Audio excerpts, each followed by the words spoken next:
100 orang lebih ya. Luar biasa semangat belajar. Ini weekdays loh, bukan weekend loh. Ada 100 orang lebih yang mau belajar, Masya Allah.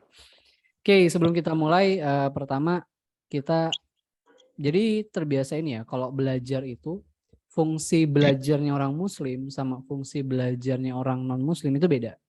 Kalau orang muslim itu belajarnya bukan cuma sekedar jadi pintar atau jadi produktif, enggak. Tapi pertama kali niatnya apa? Untuk mendapatkan ridho Allah. Nah, dapetin ridho Allah caranya gimana? Belajar, jadi muslim yang produktif, mengembangkan diri, menumbuhkan diri, itu cara-cara mendapatkan ridho Allah. Jadi muslim yang produktif. Itu ya. Jadi tujuan belajar kita nggak sekedar buat pinter, nggak sekedar buat produktif, tapi lebih dari itu kita pengen dapetin ridho Allah. Nah, tadi sempat diingetin gitu ya, karena banyak nama baru di sini, Masya Allah kita kenalan dulu. Nah, sebelum kenalan aku pengen tanya dulu, yang udah kenal coba ketik 1 di kolom chat, yang belum kenal ketik 2. Ayo, pengen lihat dulu persentasenya kira-kira berapa nih. Oke, banyak ya, Masya Allah. Oke, karena banyak yang belum kenal, makanya akhirnya relate. Kita kenalan dulu. Kenal di IG Kak? Ya iya dong. Mana pernah saya bertemu sama 140 orang di sini secara langsung gitu. Mungkin ada yang pernah, tapi nggak semuanya ya, nggak semuanya ya. Oke, kita kenalan dulu. Halo, namaku Muhammad Agus Saputra, bisa dipanggil Putra aja. Nah, jadi aku adalah Islamic Productivity Trainer pertama dan alhamdulillah satu-satunya di Indonesia. Walaupun ke depan aku harap aku nggak jadi satu-satunya, tapi tetap jadi yang pertama. Gitu.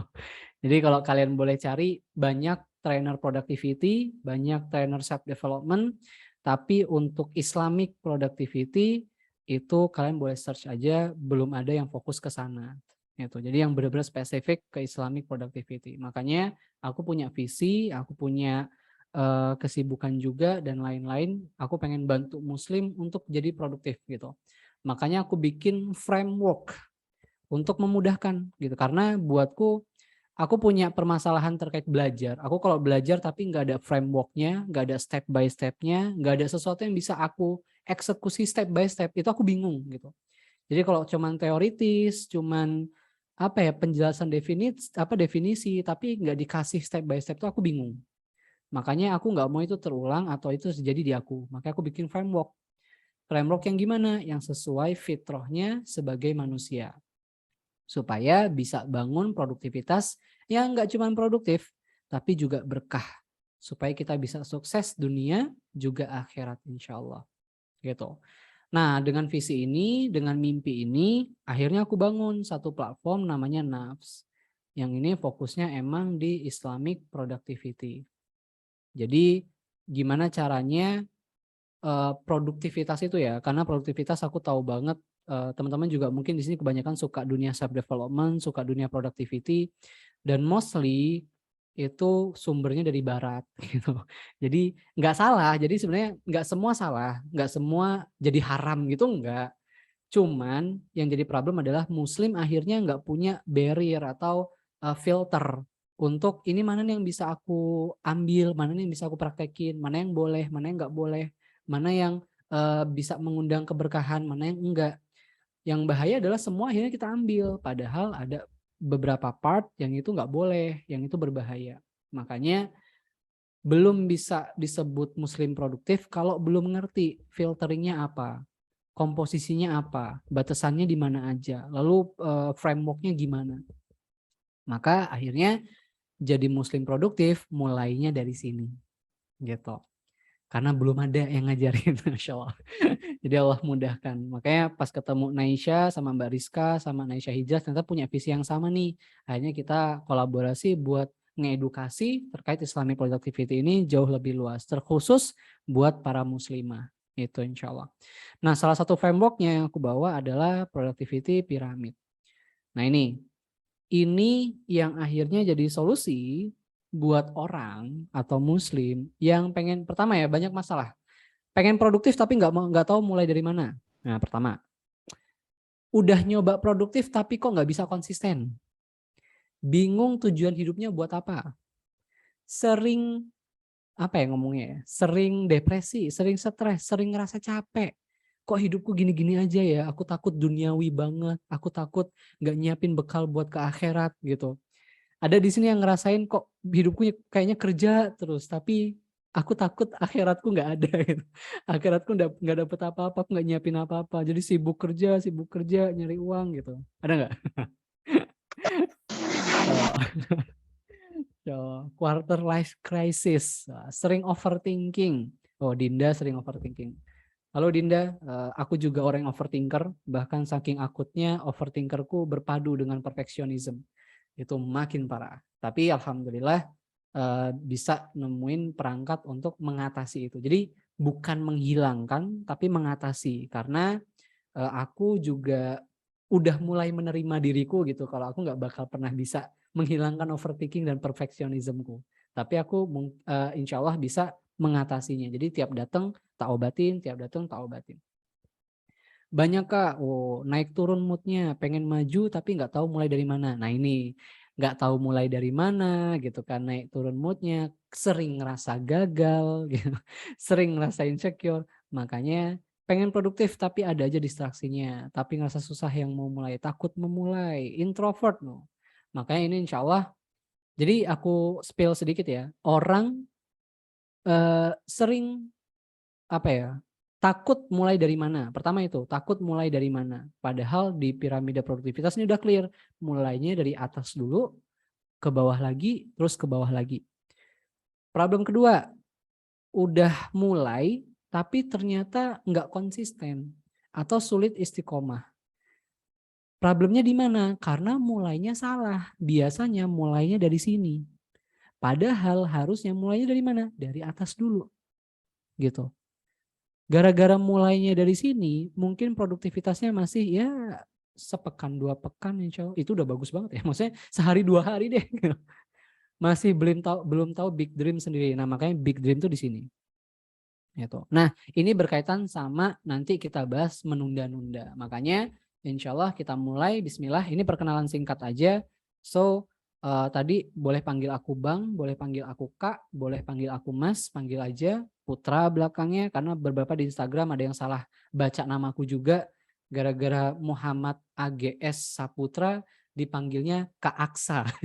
Halo Kak Aksa, ini Aksa siapa kataku. Soalnya kalau pakai Agus itu udah diambil orang, jadi U-nya dihilangin. Gitu. Dan aku adalah Islamic Productivity Trainer pertama di Indonesia, insya Allah.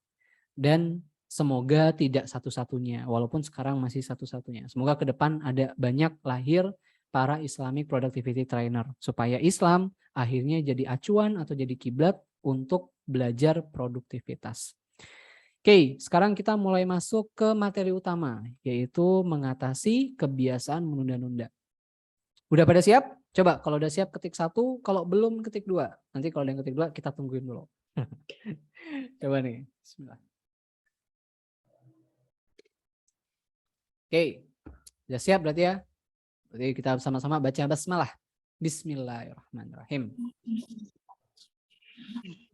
Nah, ngomongin tentang menunda-nunda gitu, aku mau tanya dulu nih. Kalian pernah nggak mengalami situasi seperti ini? Coba ketik aja nomor berapa yang kalian pernah alami. Yang pertama, sibuk dengan aktivitas yang remeh-temeh seharian. Yang kedua, nggak ngerjain tugas penting yang udah ditulis di to-do list. Yang ketiga, ngerjain ketika mepet deadline. Yang keempat, nonton drakor, YouTube, anime sebagai pelarian dari tugas yang berat. Yang kelima, mau ngerjain tapi nunggu momen atau mood dulu. Yang keenam, rapat sering telat atau ketemuan aja suka ngaret. Wah, 1-6 semuanya 1, 2, 3, 4, 5. Game Kak, oh ya ngegamenya belum ditulis ya. Drakor, YouTube, anime, ngegame. 1-5. Oh, 3 dan 5 sering. Oh 3 dan 5 ngerjain ketika mepet deadline, mau ngerjain tapi nunggu momen atau mood dulu. Oke, udah pada ngalamin semua ya. Berarti kalau kalian ngalamin salah satu aja, itu artinya kamu udah kena penyakit yang nama penyakitnya adalah prokrastinasi atau procrastination kalau bahasa Inggrisnya. Prokrastinasi. Nah, prokrastinasi ini atau kebiasaan menunda-nunda ini punya 4 dampak negatif yang berbahaya banget kalau nggak segera diobati atau kalau nggak segera ditangani, diatasi. Makanya banyak bersyukur sama Allah, banyak bersyukur sama Allah. Allah sudah pertemukan kalian dengan posternya Naisha Hijrah, dengan webinarnya Naisha Hijrah, dan akhirnya hadir malam ini untuk mengobati banyak poin-poin prokrastinasi tadi. Gitu. Banyak bersyukur sama Allah, alhamdulillah. Oke, karena banyak yang daftar, banyak orang yang main Instagram tapi nggak ketemu posternya. Ada yang ketemu posternya tapi nggak daftar. Ada yang udah daftar tapi nggak datang. Maka bersyukurlah kalian jadi orang yang dapat lihat posternya, bisa juga daftar, bisa juga datang, bisa belajar bareng-bareng. Nah itu bersyukur banget tuh sama Allah. Alhamdulillah. Oke, 4 dampak negatif yang berbahaya kalau prokrastinasi ini nggak segera diatasi atau terus-terusan dibiarkan. Yang pertama, pencapaian yang rendah. Nah, jadi banyak orang ngerasa sibuk tapi nggak sadar kalau kesibukan dia itu nggak produktif gitu. Apalagi sibuknya cuman sibuk karena lari. Jadi lari ya, karena jadi pelarian. Apa maksudnya jadi pelarian? Dia sibuk ngerjain hal-hal yang nggak penting dan nggak mendesak, atau bahasa lainnya sepele gitu. Sibuk ngerjain hal yang nggak penting dan nggak mendesak atau sepele supaya lari dari kerjaan yang itu penting dan mendesak. Riset dari Piers Stills dari Universitas Calgary menguatkan bahwa penundaan menyebabkan kinerja jadi buruk, pengumpulan tugas jadi terlambat, dan rendahnya kualitas hasil kerja karena dikerjakan secara SKS. Sistem kebut semalam. Makanya akhirnya pencapaiannya rendah. Ada yang lagi ujian, belajarnya pas malam sebelum ujian. Wajar nilainya rendah. Ya kan? Ada yang ngerjain tugas pas malam sebelum tugas dikumpulkan. Wajar kualitas tugasnya rendah. Gitu. Oh, di tengah banyaknya tugas malah beberes kamar. Tuh salah satunya. Sudah tahu tugasnya penting, tapi karena tugasnya itu kerasa berat dan kerasa nggak menyenangkan, akhirnya lebih milih beresin kamar. Padahal beresin kamar nggak mendesak dan nggak penting. Bisa jadi penting tapi nggak mendesak. Nah itu nanti kita belajar. Gitu. Ini yang pertama. Yang kedua apa? Yang kedua adalah emosi negatif yang lebih sering. Oke. Riset tim Cycle menyatakan bahwa emosi negatif memicu penundaan. Dan penundaan memicu emosi negatif lainnya. Maksudnya gimana? Nah, maksudnya kayak gini. Misal ada tugas mau dikerjain nih. Tapi tiba-tiba gara-gara dibikin bad mood, gara-gara dibikin marah, dibikin kesel, dibikin sedih, akhirnya yang tadinya mau ngerjain tugas kita undur deh, kita tunda. Ditunda panjang, akhirnya mepet sama deadline atau udah pas banget sama deadline gitu. Akhirnya gara-gara nggak dikerjain sebelumnya, gara-gara mepet banget, gara-gara pencapaian kualitasnya tadi rendah, muncul rasa apa? Muncul penyesalan, rasa bersalah, stres. Jadi muncul tuh emosi negatif. Jadi gara-gara emosi negatif kita menunda, dan penundaan itu memunculkan emosi negatif lagi. Dan ini jadi lingkaran yang lingkaran setan. Nggak selesai-selesai. Nyalahin diri, akhirnya nunda lagi. Pas udah nunda, muncul deadline lagi, stres, nyelesain nggak sesuai hasilnya, nyalahin diri lagi, nunda lagi. Jadi ngulang. Jadi ini bahaya gitu. Akhirnya yang jadi problem apa? Yang jadi problem adalah emosi negatif yang menumpuk akan berbahaya untuk value diri kita atau nilai diri kita. Akhirnya kita jadi nggak pede, ngerasa nggak mampu. Kita percaya dirinya jadi jatuh gitu kan. Ah, nggak bisa lagi nih aku. Akhirnya kita ngerasa kita nggak akan pernah mampu, nggak bisa deh. Aku aja ngerjain kemarin itu udah jelek hasilnya. Aku ngerjain aja udah jelek hasilnya. Apalagi ini gitu. Dan akhirnya gara-gara itu makin banyak penundaan yang kita lakukan. Bahaya ya.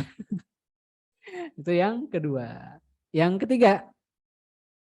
ketiga adalah masalah kesehatan dan kesejahteraan jangka panjang.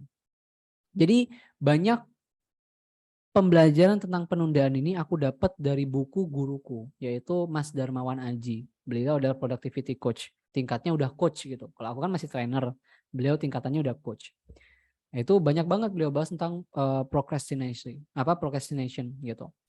Nah, poin yang ketiga ini, masalah kesehatan dan kesejahteraan jangka panjang, artinya apa? Contoh, dia menunda olahraga. Gitu. Dia nunda olahraga, akhirnya gara-gara terus menunda olahraga di kemudian hari, kesehatan jadi masalah utama dia. Dia nunda belajar, akhirnya nilai dia jadi jelek. Gitu. Ada lagi, dia nunda untuk mengembangkan diri, akhirnya ketika orang sudah sampai titik mana, dia masih di titik bawah. Menunda untuk belajar soft skill, ketika udah masuk dunia profesional, dia ngerasa dia nggak bisa bersaing sama orang-orang yang lain. Jadi akhirnya kesehatan dia terganggu, kesejahteraan juga terganggu. Gara-gara apa? Gara-gara menunda. Nunda menyelesaikan masalah kecil dan lama-kelamaan jadi masalah besar. Dan yang keempat, dampak negatif dari prokrastinasi adalah penyesalan terhadap hilangnya kesempatan dalam hidup. Ini yang paling bahaya. Oke. Jadi banyak orang ya kehilangan kesempatan dalam hidup gitu. Ada tentang kesempatan kerja, ada kesempatan dapat nilai bagus, kesempatan relasi, kesempatan networking, kesempatan untuk dapat ampunan Allah gitu. Itu Firaun itu prokrastinator, menunda-nunda beriman. Gitu. Akhirnya dia nyesel kan, penundaan dia untuk beriman, dia sesali ketika sampai tenggelam itu nyawanya udah di kerongkongan, udah nggak bisa. Itu gara-gara prokrastinasi, menunda-nunda. Nah, apalagi juga yang paling sering kita alami adalah, mungkin nggak sering ya, maksudnya momen yang akan kita alami atau yang sudah kita alami. Jadi ada yang sudah, ada yang akan. Yaitu apa? Penyesalan ketika orang yang kita cintai meninggal dunia.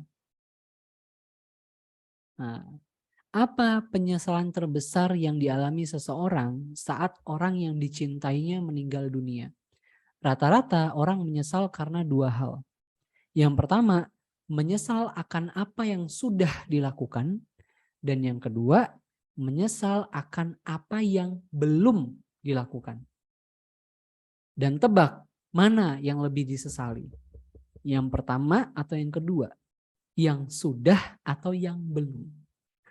Mana coba yang paling sakit, yang paling disesali, yang paling bikin kebayang terus, keinget terus. Gitu. Wow. Yang sudah. Ada yang sudah, ketika dia sudah ngelakuin kesalahan, dia menunda untuk meminta maaf. Akhirnya orang yang meninggal, orang yang disakiti sudah duluan meninggal. Ada juga tipe yang paling disesali adalah yang belum. Yang belum sempat dilakukan. Dan ini sangat terkait dengan sifat menunda-nunda. Nunda niat baik, nunda ngasih surprise, nunda buat nelpon, nunda ngajak jalan, nunda makan bareng, nunda mengungkapkan cinta, nunda minta maaf, nunda ngajak ngobrol, belum sempat kejadian, belum sempat dieksekusi, orangnya sudah meninggal duluan. Itu penundaan. Dan dampaknya terhadap personal diri kita itu membekas banget lukanya. Nah, penundaan terlihat sepele, tapi ternyata dampaknya bisa sangat besar. Menunda membuat kita jadi musuh dari diri kita sendiri. Kita menunda banyak hal positif yang bisa kita lakukan. Padahal waktu kita sangat terbatas. Ketika kita menunda sama aja membuang waktu. Dan waktu yang terbuang itu nggak akan pernah bisa kembali. Sebagai refleksi, nah ini sebagai refleksi diri malam ini ya.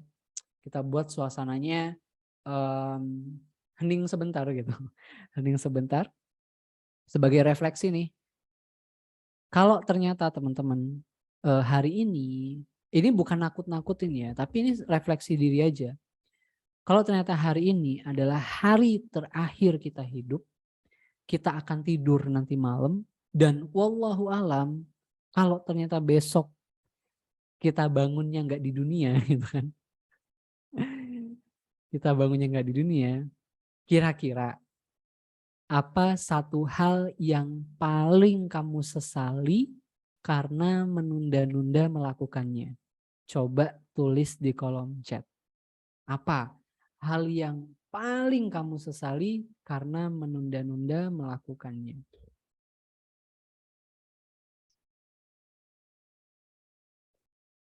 Sholat, taubat, nunda sedekah, bagian orang tua, sholat, nunda dakwah, minta maaf. Wah, Masya Allah, sholat,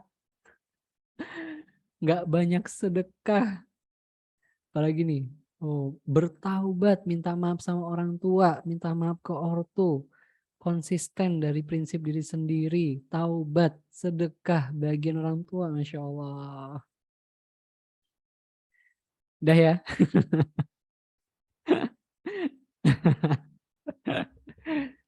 Oke, Masya Allah.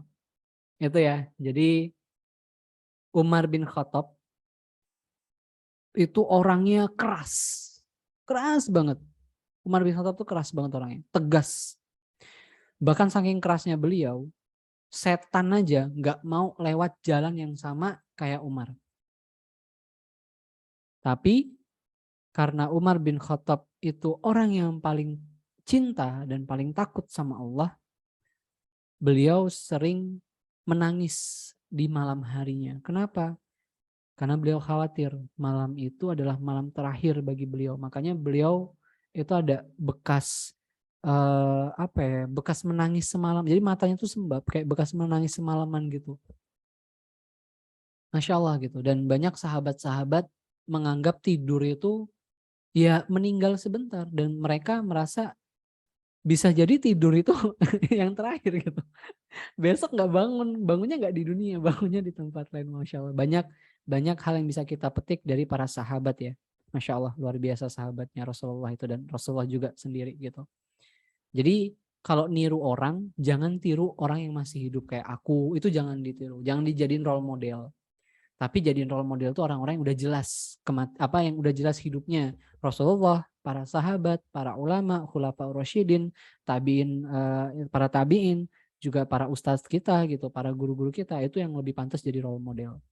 Itu insya Allah. Jadi banyak belajar dari mereka gitu. Nah, itu ya. Jadi coba tanyakan pada diri kalian apa satu hal yang akan kalian sesali banget gara-gara kalian nunda-nunda ngelakuinnya. Dan jadikan itu catatan, catat di hati dan kepala kalian. Itu.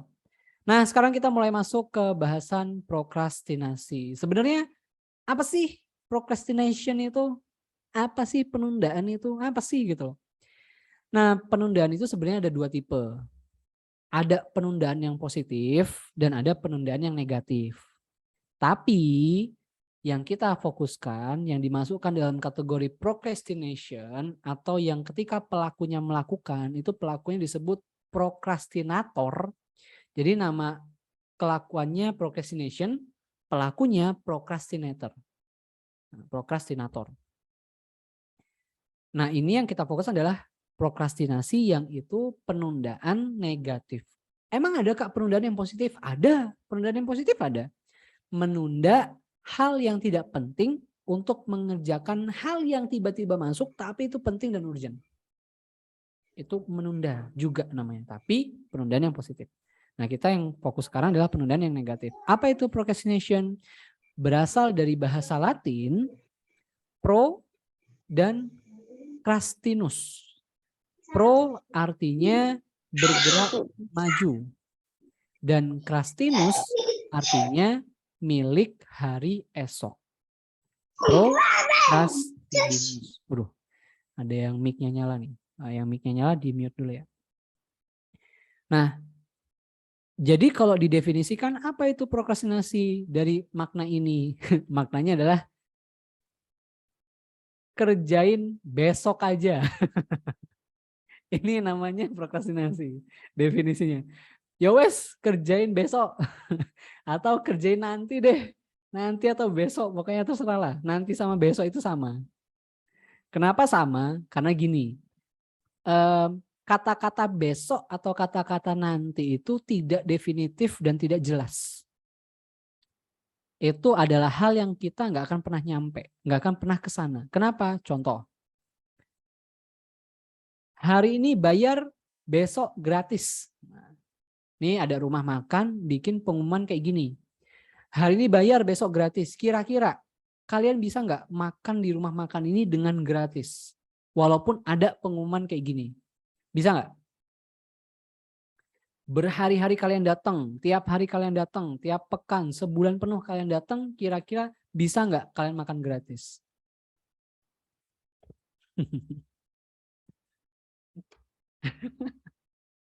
Nah, pengumuman ini adalah self-talk atau obrolan kalian sama diri kalian yang kalian lakuin gitu loh. Ada tugas ini nih, yaudah besok aja. Kira-kira dikerjain nggak? Enggak. Kenapa? Ya sama kayak ini. Nah, ini adalah bentuk fisik dari self-talk kalian itu. Nah, self-talk kalian itu bentuknya spesifik, bentuk fisiknya kayak gini. Hari ini bayar, besok gratis. Atau hari ini rebahan dulu, besok ngerjainnya. Hari ini santai dulu, besok belajarnya. Padahal besok itu nggak pernah ada. Maksudnya apa? Secara definisi, maksud besok nggak pernah ada adalah kita hidup itu selalu di hari ini. Kita nggak pernah hidup di besok. Karena kesadaran kita, keberadaan kita itu hadirnya di hari ini. Kalau kita bilang besok, ketika kita sampai ke besok itu udah jadi hari ini. Gitu. Jadi besoknya mundur lagi, besok nggak pernah ketemu. Nah, ini biasanya jadi problem utama seseorang itu menunda.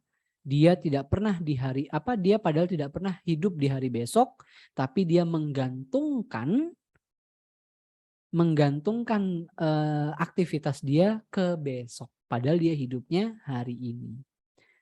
Makanya kalau kalian masang ini atau ngeliat tulisan ini nggak akan pernah dapat gratis karena kalian hidupnya di hari ini.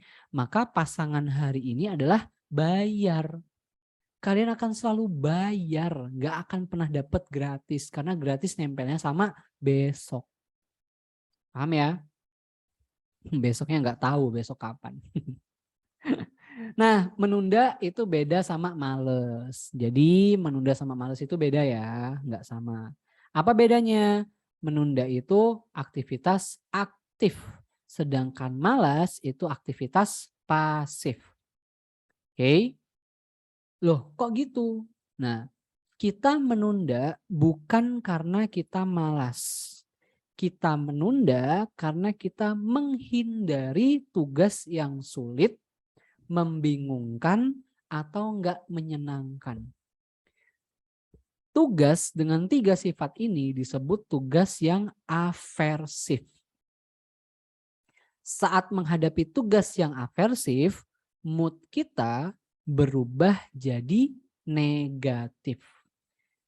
Ketika mood kita jadi negatif, kita ngerasa nggak nyaman. Dan akhirnya kita nyari zona atau aktivitas yang bikin kita nyaman. Itu yang bikin kita beralih mengerjakan tugas lain yang lebih mudah dan menyenangkan. Makanya tadi ada yang bilang, dia punya tugas tapi malah beberes kamar.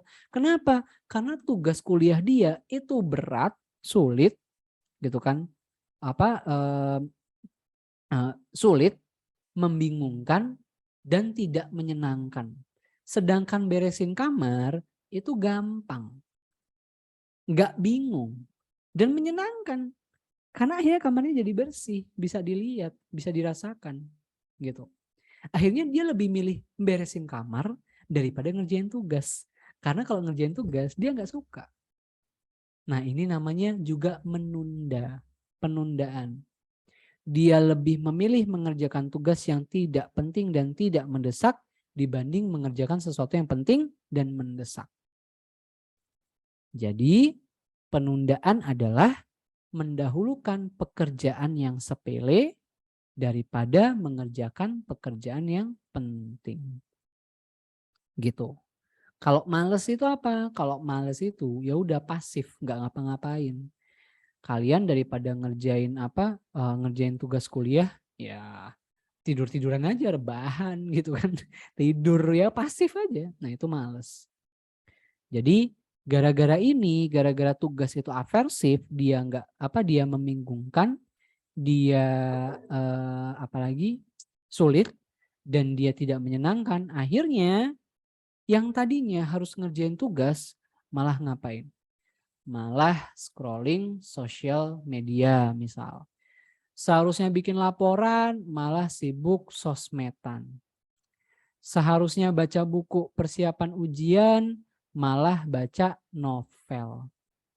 Harusnya sibuk ngerjain skripsi malah sibuk kerja atau bisnis, dagang.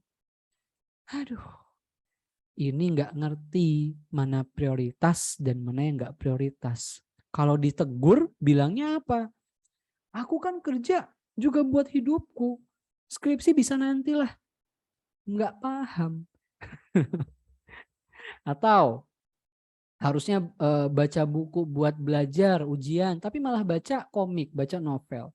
Ini aku pengen mood dulu, pengen bangunin mood dulu. Nanti nggak bisa belajar. Sampai besok pagi baca novel. Sampai ujian. Itu. Aduh. Jadi kayak gitu ya. Jadi jangan heran kalau kalian ada tugas yang nggak seneng, tiba-tiba handphone itu jadi pelarian yang sangat menyenangkan. Sangat bikin seneng banget. Megang itu langsung aku keluar dari zona tidak nyaman. Aku lebih suka ketawa ngeliat story temanku, nonton video lucu-lucu, atau update info yang gak relevan sama hidupku, kayak ada pertengkaran rumah tangga orang, artis kena skandal, atau idol yang lagi ke Indonesia, atau ada konser yang baru, ada tulisan yang lucu-lucu, daripada aku ngerjain skripsiku. Udahlah bingung, susah, gak nyenengin. Aduh ngapain sih skripsi? Bikin bingung, bikin emosi mas. Kak aku tuh emosi kalau skripsian. Kak aku tuh kalau ujian tuh moodku negatif. Mending handphone. Atau pegang laptop, pegang iPad, ngapain? Buka Netflix. Aduh. Ngomongnya sih cuman gini ya. Ngomongnya tuh gini. Kalau self talknya tuh gini. Aduh nonton Netflix dulu biar mood. Nanti ngerjainnya 1 episode aja. Pas udah nonton 1 episode. 1 lagi deh. Nanti abis ini mood deh. Udah 2 episode. Aduh lagi deh 3 episode, 5 episode, 6 episode, akhirnya waktunya habis.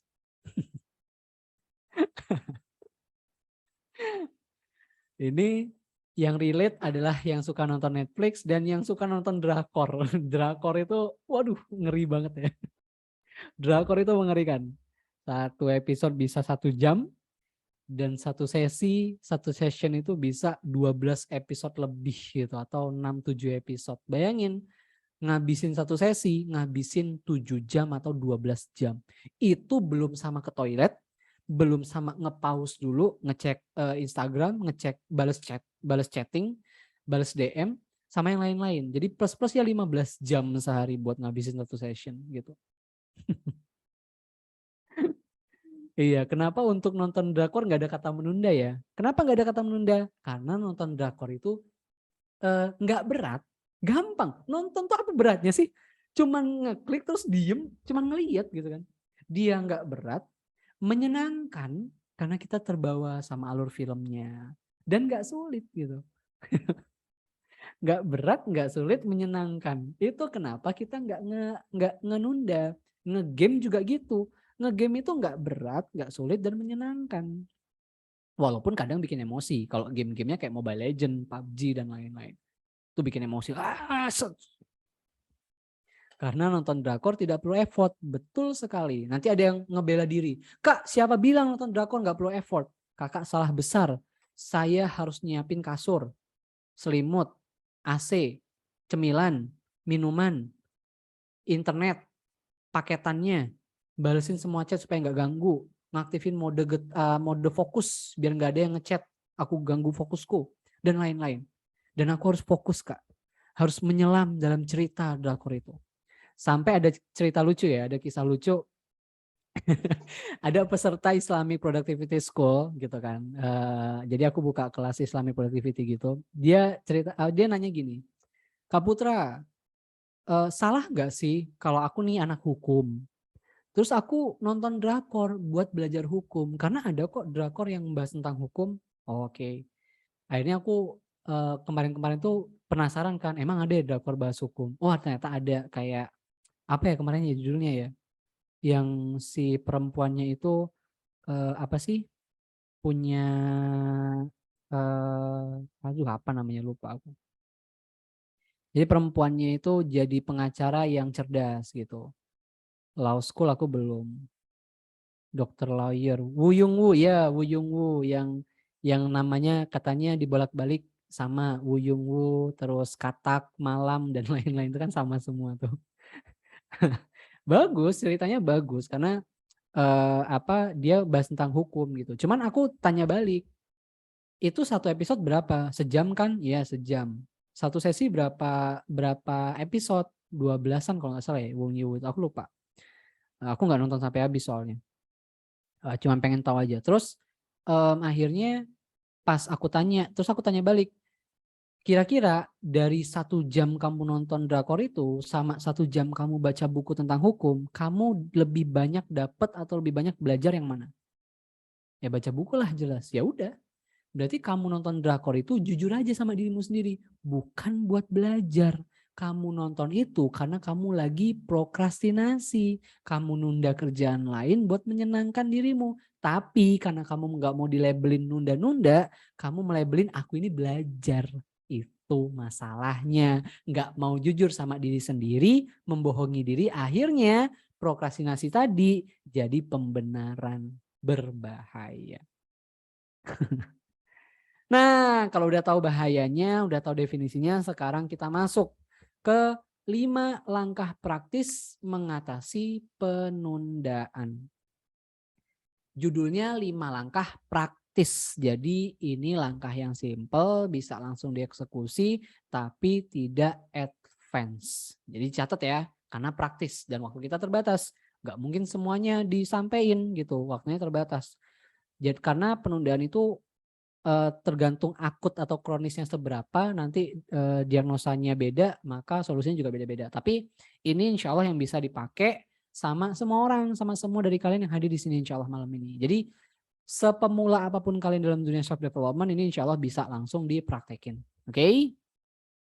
Yang pertama adalah, ayo, udah pada siap nih? Udah masih semangat gak? Masih semangat gak nih? Kalau semangat coba ketik 1 dong. Gitu. Masih semangat gak nih? Ini kita mulai masuk ke intinya nih. Oke, udah pada siap ya? Oke, yang pertama. Yang pertama adalah taubat. Banyak orang nggak sadar bahwa bisa jadi kita terjauhkan dan terhalang dari melakukan hal-hal baik dan positif adalah karena dosa-dosa yang kita lakukan. Ini konsep yang nggak dimilikin sama produktivitas selain Islamic productivity. Di mana kalian dapat praktis langkah step by step itu yang pertama kali itu tobat coba. Di mana coba? Ada yang dapat? Selalu fokusnya adalah tentang perbaiki sistemnya, perbaiki teknisnya, perbaiki diri kalian, perbaiki ini, perbaiki mindset, perbaiki itu. Nggak ada yang pernah bahas, mungkin bisa jadi yang salah tuh bukan teknis kalian, bukan sistem kalian, tapi yang salah itu dosa yang terbiasa kita lakukan. Rasulullah SAW pernah ditanya tentang dosa. Ya Rasulullah, apa itu dosa? Jawaban Rasulullah adalah dosa adalah sesuatu yang bergetar di hati dan kamu takut orang lain tahu apa yang kamu lakukan. Itu dosa. Apa itu dosa? Dosa adalah sesuatu yang bergetar di hatimu dan kamu takut orang lain tahu apa yang kamu lakukan. Jadi pas ngelakuin itu deg-degan. Khawatir apa yang ngomongin, adrenalinnya terpicu. Dan takut kalau ada orang yang tahu. Itu dosa. Dan dosa punya banyak akibat buruk. Beberapa diantaranya, walaupun gak semua ya, ini beberapa doang. Beberapa diantaranya apa? Yang pertama, menutup kecerdasan, hati nurani juga jadi gak berfungsi. Nah, ini yang susah belajarnya, susah nangkep ilmunya, susah nyari ide-ide, mungkin gara-gara dosa. Bukan butuh healing, tapi butuh taubat. Yang kedua, dosa itu mendatangkan ketakutan dan kegelisahan. Yang ketiga, dosa jadi penghalang datangnya rezeki. Nah, yang lagi susah dapat kerja, yang lagi susah ekonominya dan lain-lain, coba bukan fokus ke CV-mu dulu, bukan fokus ke bisnismu salahnya apa, bukan fokus ke kira-kira step by step apa yang keliru, tapi fokus dulu ke istighfar, taubat dulu. Oke. Dan yang keempat, dosa itu mempercepat datangnya azab Allah. Na'udzubillah min dzalik. Nah, makanya ya, rumus di Islamic Productivity itu tuh beda sama yang lain. Kalau orang lain, coach lain, trainer lain bilangnya kamu harus cek sistem kamu harus cek ini kamu harus cek itu kamu, bla bla bla bla bla bla. Di Islamic Productivity apa yang pertama kali dicek? Yang pertama kali dicek, coba dicek dulu hubungan kamu sama Allah itu gimana. Baik atau enggak? Jangan-jangan yang jadi masalah itu hubunganmu sama Allah lagi renggang. Gara-gara dosa yang sering kamu lakukan. Memang sih mungkin terlihat kecil, tapi sadar nggak dosa yang dipupuk dan dosa yang terbiasa dilakukan dan akhirnya ngerasa itu bukan dosa lagi, itu yang paling bahaya. Dan bisa jadi kita terhalang dari habits yang baik, kita terhalang dari berbuat positif, kita terhalang dari menumbuhkan diri, itu gara-gara dosa. Udah, gara-gara dosa. Itu. Jadi hati-hati. Itu yang pertama. Jadi taubat. Taubat bisa dua cara, istighfar dan taubatan nasuha. Dan juga ketiga, minta ampun sama Allah. Aku biasanya kalau lagi banyak masalah gitu kan, tiba-tiba ada ini ada itu, ya istighfar pertama kali. Astagfirullah, astagfirullah, astagfirullah. Ini kayaknya gara-gara dosaku deh. Ini kayaknya gara-gara dosaku deh. Dosa apa ya Allah? Astagfirullah, astagfirullah. Ya Allah ampunin, ya Allah kenapa kok gini? Baru setelah istighfar kita masuk step kedua. Step kedua apa? Step kedua adalah memaafkan diri sendiri. Bentar ya aku ngecas laptopku dulu.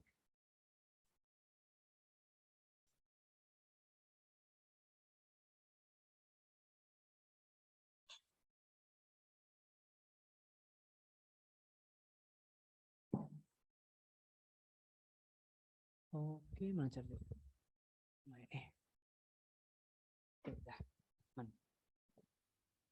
Yang kedua, memaafkan diri sendiri. Nah, tadi ini berkaitan sama ketika kita ngelakuin penundaan, maka emosi negatif itu muncul dan kita menyalahkan diri kita menyesal, kita merasa bersalah dan lain-lain. Sebuah riset yang dilakukan oleh Michael Wall dan koleganya tahun 2010 menghasilkan temuan yang menarik. Memaafkan diri sendiri atas penundaan yang kita lakukan sebelumnya ternyata bisa mencegah kita dari melakukan penundaan untuk aktivitas yang sama di masa depan. Misal, dietnya bolong. Ya udah, maafkan aja diri sendiri. Oh ya udah nggak apa-apa. Yang kemarin udah kemarin, aku harus mulai diet lagi. Dilanjutin dietnya. Nunda olahraga, ya udah maafkan diri. Oh ya udah, yang kemarin udah kemarin, aku maafkan diriku, aku bakal mulai lagi olahraga. Jadi memaafkan diri itu mengikhlaskan. Ya udah, mau diapain? Udah masa lalu. Di rumus productive faith atau keimanan yang produktif, itu kita ngebagi mana yang dalam kendali kita dan mana yang enggak. Yang udah jadi masa lalu itu udah nggak bisa dalam kendali kita lagi. Maka kalau kita terjebak untuk selalu menyalahkan diri kita di masa lalu, kita akan terbebani di hari ini. Maka yang kemarin ya sudahlah, kita maafkan diri kita dan kita mulai lagi gitu. Jadi menyalahkan diri atas penundaan di masa lalu hanya akan menimbulkan emosi negatif yang bikin kita nunda-nunda lagi. Kalau misal udah maafin diri tapi diulangin lagi gimana Kak? Ya maafin lagi. Terus dimulai lagi. Ya kita kan manusia, tempatnya salah, tempatnya khilaf. Ya udah, maafin aja terus. Tapi yang jadi catatan adalah memaafkan bukan berarti membenarkan. Melainkan melepaskan masa lalu agar bisa melanjutkan perjalanan membentuk masa depan. Ya, itu yang kedua. Yang ketiga, perjelas objektifnya. Kalau kita nggak tahu apa yang mau kita capai dan apa reward atau benefit yang bakal kita dapat, kita nggak akan semangat. Ketika kita nggak semangat, kita ngerasa sebuah aktivitas itu jadi nggak menarik. Dan ketika nggak menarik, maka kita akan menunda-nunda aktivitas itu. Maka perlu diperjelas apa objektifnya, apa tujuannya, apa manfaatnya, apa benefitnya dan lain-lain. Nah ini banyak yang salah paham. Jadi objektif itu banyak ya, ada purpose, ada vision, ada activity, target gitu.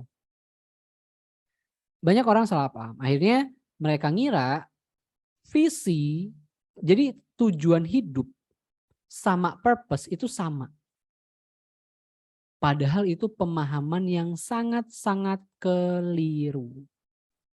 Walaupun secara bahasa Indonesia purpose itu tujuan, visi itu tujuan gitu kan, tapi ini beda. Beda jauh. Kompleksitasnya beda. Nah, kalau purpose-nya nggak jelas, visinya nggak jelas, maka activity-nya nggak akan punya nyawa, nggak akan punya isi. Sehingga kalau kalian ngelakuin aktivitasnya, itu terasa hambar, terasa berat, terasa sulit, dan terasa tidak menyenangkan. Itu yang bikin nggak bisa konsisten. Analogi paling gampang, aku depan laptop berjam-jam ngerjain kerjaan, ngerjain tugas, ngerjain konten dan lain-lain. Kenapa aku betah? Karena aku tahu apa yang aku lakuin, apa yang aku kerjain, visinya apa, purpose-nya apa. Aku punya anak, anakku umur 2 tahun. Dia ngeliatin aku dan dia merasa tertarik dengan aktivitasku. Akhirnya dia niru. Dia meniru aktivitasku di depan laptop buat ngetik-ngetik. Dia tiru, tapi dia nggak akan bisa berjam-jam. Kenapa? Karena dia nggak tahu visinya, dia nggak tahu purpose-nya. Walaupun aktivitasnya sama, tapi konsistensinya beda. Itu yang bikin kalian ketika ngelihat influencer, ngelihat teman kalian, ngelihat mentor kalian, itu produktif banget baca buku, belajar ini, belajar itu, terus kalian niru, apa problemnya kok kalian nggak bisa konsisten kayak mereka? Karena kalian nggak bisa ngelihat apa yang dilihat sama mereka. Mereka punya purpose, mereka punya visi. Makanya aktivitas mereka terasa menyenangkan. Walaupun berat, walaupun sulit, tapi menyenangkan buat mereka. Karena yang dikejar jelas. Sedangkan kalian cuma modal niru, sudahlah berat, sulit, juga nggak menyenangkan. Karena nggak tahu yang dikejar apa, yang mau diwujudin apa. Makanya penting belajar ini. Tuh ya. Dan yang keempat namanya scheduling. Menunda itu juga faktornya karena merasa punya banyak waktu. Akhirnya ketika deadline-nya mepet baru sadar ternyata waktunya nggak banyak. Gara-gara mepet, stres, buru-buru, emosi, moodnya jelek, hasil kerjaan pun nggak bagus. Maka penting melakukan yang namanya task and time management. Contoh paling gampang adalah kalian punya tugas ngerjain skripsi. Dipecah skripsi ini objektifnya apa, purpose-nya apa, visinya apa, activity-nya apa aja. Oh, di chunking itu dipecah-pecah. Skripsi itu ada pendahuluan, ada kata pengantar, ada bab 1, ada bab 2, ada bab 3, ada bab 4. Untuk kata pengantar aku butuh berapa lama ya kira-kira? Oh, 1 hari. Untuk bab 1 kira-kira butuh 1 pekan. Itu dijadwalin semua tuh. Jadi terjadwal. Nah, akhirnya kita ngelihat ternyata waktu yang kita punya itu nggak banyak. Jadi kalau kita nunda, kita akan merasa terancam. Ini bahaya nih kalau tak tunda. Waktuku nggak banyak. Akhirnya waktu yang terasa banyak itu tadi, kenapa bisa terasa banyak? Karena kita nggak tahu dipakainya buat apa aja. Kita nggak clear, kita nggak detail. Makanya harus di-clearkan. Gitu. Ini dipakai buat apa aja. Makanya penting scheduling, task and time management. Dan yang terakhir, ini mindset. Yaitu apa? Fokus memulai, bukan menyelesaikan. Tugas terasa sulit, membosankan atau membingungkan biasanya hanya persepsi kita aja. Persepsi ini muncul karena fokus kita pada menyelesaikan, bukan memulai.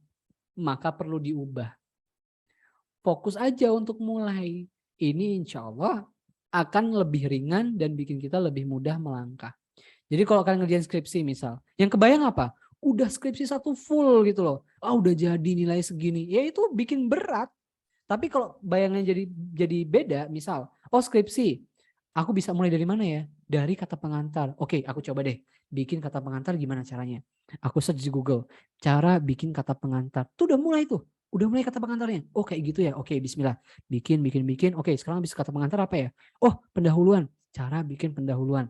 Terus lihat lagi. Oke, sekarang masuk bab 1. Alhamdulillah. Cara bikin bab 1. Apa aja yang harus diselesain ya? Gitu. Jadi fokusnya mulai aja. Karena kadang itu terasa menyeramkan, terasa berat, karena kita nggak mulai aja. Ya itu cuma ketakutan-ketakutan kita. Berapa kali dalam hidup kalian kira sesuatu itu berat, sesuatu itu bakal berdampak negatif banget, tapi ketika terjadi ya ternyata nggak seburuk yang aku bayangkan. Ternyata nggak separah yang aku bayangkan. Aku survive aja, aku selamat kok. Alhamdulillah aku masih hidup sampai sekarang. Aku masih baik-baik aja. Coba berapa kali kalian membayangkan sesuatu yang itu ngeri banget, tapi lihat coba kalian hari ini, malam ini. Sehat kan? Alhamdulillah sehat. Ya udah. Maka fokusnya memulai, bukan menyelesaikan. Nah, sebagai penutup, ada ada kalimat yang keren banget dari Hasan Al-Basri. Yaitu apa? Wahai manusia, sesungguhnya kalian hanyalah kumpulan hari. Tatkala 1 hari itu hilang, maka akan hilang pula sebagian dari dirimu. Jadi kita itu adalah kumpulan waktu. Ketika waktu itu berlalu, maka sebagian dari diri kita juga ikut berlalu. Kalian pernah nonton Avengers Infinity War itu, The Endgame itu, ketika Thanos jentikin jarinya dan Peter Parker itu kelihatan kayak berhamburan kayak debu. Nah, kira-kira kayak gitu. Semakin waktu itu berlalu, kita semakin bagian dari diri kita tuh ikut berlalu juga. Dan kita nggak bisa ngambil lagi. Nggak bisa. Waktu itu sesuatu yang, waktu adalah sumber daya yang nggak bisa diambil ulang. Jadi hati-hati. Ini 5 langkah praktis untuk mengatasi penundaan kalian. So, praktekkan. Butuh belajar. Nah, butuh belajar, butuh lebih detail, butuh lain-lain. Maka siapkan diri, siapkan waktu, siapkan juga fokus untuk belajar lebih banyak supaya kita bisa jadi muslim yang produktif. Insya Allah. Barakallahu fikum, jazakumullah khairan. Aku kembaliin ke Mbak Rizka. Masya Allah, terima kasih banyak Mas Putra. Ini rasanya siapa yang ditampar berkali-kali nih. Sama materinya malam hari ini kayaknya semuanya, angkat tangan semuanya sama. Sama, nggak cuma tentang kuliah, nggak cuma tentang skripsi, karena makin kita tua juga ternyata tentang menunda-nunda ini, seperti aku yang udah kerja juga, rasanya sama. Mungkin yang udah berumah tangga juga ngerasain tentang menunda-nunda ini kayaknya kok selalu ada ya tiap hari ya, dan akhirnya tadi kita dikasih 5 langkah yang bisa banget kita terapin. Nah, sebelum nanti lanjut ke akhir ya, kita mau ada sesi tanya jawab dulu nih. Walaupun tadi udah baik banget tuh Mas Putra di tengah-tengah, biasanya kita nyelesain materi, terus nanti baru tanya jawab. Tapi di tengah-tengah tadi udah banyak beberapa pertanyaan-pertanyaan itu yang dijawab, itu bonus banget loh buat malam hari ini. Nah, buat teman-teman, silahkan kita mungkin dahulukan yang open mic kali ya, di malam hari ini. Mungkin kita bisa ada 3 penanya dulu, mungkin bisa raise hand untuk yang mau bertanya di awal, silahkan open mic-nya. Adakah yang ingin bertanya terlebih dahulu? Oke. Kita kasih kesempatan pertama untuk Mbak Anjarwati. Dipersilahkan buat teman-teman yang lain juga boleh nanti raise hand dulu, nanti bakal kita pilih. Untuk Mbak Anjarwati silahkan open mic-nya dan juga open cam-nya.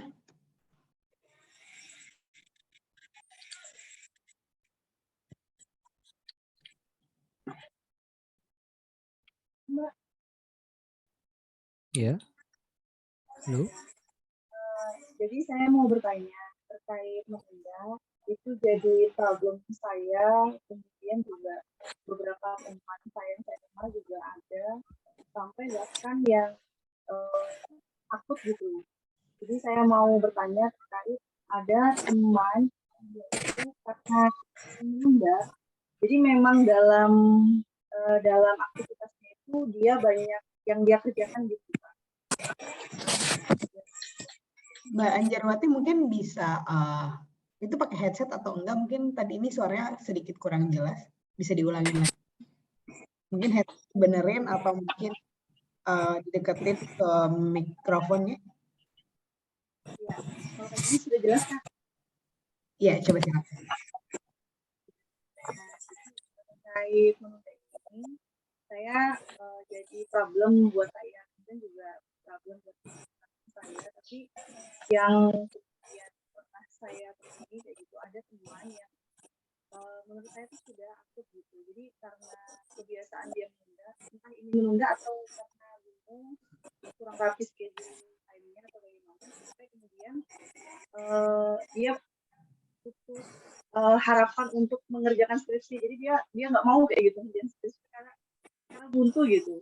Jadi itu bisa jadi karena banyak aktivitas yang dia lakukan kayak gitu. Jadi ada amanah yang lain, kemudian dia sebagai anak, beberapa pekerjaan yang dilakukan, jadi alihkan kayak gitu. Tapi kalau itu juga bisa jadi karena dia tidak di poin berapa tadi? Di poin 4. Jadi karena tidak di scheduling, nggak dipecah-pecah kayak gitu, atau karena nggak jelas objek apa yang mau dia capai, sampai akhirnya banyak pengalihan terhadap yang harusnya penting nggak dikerjakan kayak gitu. Nah, tapi karena saking akutnya itu, dia sampai kehilangan motivasi untuk melanjutkan kuliah kayak gitu. Dan itu dampaknya buat dia. Nah, gimana kalau kita menemui problem semacam itu, solusinya kayak gimana, Kak?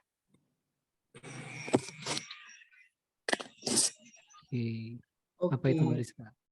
Oke, mungkin nanti bisa nih dibenarkan kalau misalnya teman-teman mungkin ada yang lebih jelas juga. Kalau dari saya tadi mendengarnya adalah ada salah satu teman, kalau nggak salah ya, yang dia ini udah ada di tahap skripsi, cuman ketika mengerjakan skripsi itu banyak hal-hal lain yang membuat dia harus menunda skripsinya, seperti amanah-amanah atau banyak aktivitas-aktivitas yang memang harus dia kerjakan. Dan sekarang juga kemungkinan dia sudah mulai kehilangan motivasi lagi untuk kuliah. Walaupun nggak tahu nih faktor eksternalnya sebenarnya apa, karena mungkin bisa juga dia nggak tahu tujuannya menyelesaikan untuk apa tadi, tidak punya objektif, atau karena memang dia ini tidak punya schedule aja. Nah, ini kira-kira bagaimana Mas Putra? Gitu. Bener nggak ya Mbak Anjarwati kurang lebih gitu? Kalau benar mungkin bisa dibantu di kolom komentar Ya, insya Allah Kalau benar. kurang sesuai, nanti bisa diluruskan seperti itu. Nah, ini sebenarnya masuk ke tahap 3 sama 4 ya, step 3 sama 4 tadi, objektif sama scheduling. Di scheduling itu kita punya task management. Task management itu salah satunya adalah prioritizing, memprioritaskan tugas gitu. Karena kan kita banyak tugas. Ya jadi ngomongin tentang life balance, peran dalam kehidupan, memang peran kita itu banyak. Kita sebagai anak, sebagai orang tua, sebagai suami dan lain-lain. Tapi tetap kita itu punya namanya prioritas. Yang namanya prioritas itu nggak semua diprioritasin. Karena kalau semuanya prioritas maka kita nggak punya prioritas. Ya gitu ya. Jadi kalau ditanya mana yang penting, semua penting Kak. Berarti nggak ada yang penting. Sama kayak siapa yang juara 1, semua juara 1. Berarti nggak ada yang juara 1. Gitu. Jadi hal pertama yang dilakukan coba dilihat mana tugas yang paling berdampak dalam hidup dia. Kalau misal tadi salah satunya adalah dapat amanah organisasi. Itu organisasi tanpa dia tetap bisa jalan. Yakin aku. Tapi skripsi kalau nggak dia kerjain bisa jalan nggak? Enggak. Ada yang bisa gantiin? Nggak ada juga. Harus dia kerjain. Maka mana yang lebih penting? Daripada organisasi, kataku, tinggalin organisasinya, fokus sama skripsinya. Oh aku di organisasi gini-gini Kak. Nggak ada kata tapi. Lihat dampaknya. Kamu tinggalin organisasi, dampaknya gede nggak? Segede kamu ninggalin skripsi nggak? Kamu ninggalin skripsi itu pertama, ridho orang tua nggak dapet. Padahal Allah bilang ridho orang tua adalah ridhonya Allah. Sudahlah ridho orang tua nggak dapet, ridho Allah apalagi. Boleh kamu aktif organisasi, tapi aku yakin demi Allah nggak bakal nyenengin, nggak bakal nenangin kamu, dan selalu ada beratnya, ada ujiannya, ada cobaannya, ada aja yang bikin kamu terganggu. Kenapa? Dua ini nggak dapet. Sudah ridho orang tua nggak dapet, ridho Allah juga nggak dapet. Yang ketiga apa? Kamu gak ngerjain skripsi, kamu kira selamanya kuliahmu gratis. Itu bayar tiap semesternya, woi. Itu bayar terus. Gua kira gara-gara nggak dikerjain jadi gratis. Enggak ya, itu bayar. Sudahlah nggak dapat ridho, ngebebanin. Gitu pun masih cari pembenaran. Aku organisasi gini-gini kok, aku gini-gini kok, aku gini-gini kok. Itu kalau udah bebel kayak gitu, kalau aku pribadi ya, kalau jadi nanya ke aku dan masih bebel udah tak jelasin 3 ini, tak tinggal. Di hadapan Allah nanti tak bilang, ya Allah aku udah ngasih tahu, aku udah ngajarin, dianya bebal. Maka saranku banyak istighfar. Mungkin hatinya bebal, dosanya kebanyakan. Makanya susah dengerin orang. Jadi maksudnya gini ya, jangan bebal jadi orang tuh. Kalau dikritik orang tuh dengerin dulu aja. Kalau benar kita perbaikin, kalau salah ya udah alhamdulillah ada orang memperhatikan kita. Ya udah. Ya walaupun ada sakit hatinya dikit-dikit ya udah nggak apa-apa. Namanya manusia. Itu ya singkatnya insya Allah. Jadi beneran harus digarisbawahi tentang prioritas itu tadi ya. Kalau misalnya belum bisa membedakan mana prioritas, artinya belum ada dan belum bisa dibedakan prioritas yang mana. Dan yang paling digarisbawahi juga tadi adalah cari yang paling berdampak. Nah itu udah kata kuncinya banget. Mudah-mudahan menjawab untuk yang pertanyaan pertama. Namun untuk pertanyaan kedua ada Mbak Linda Nopianti. Silakan Mbak Linda Nopianti.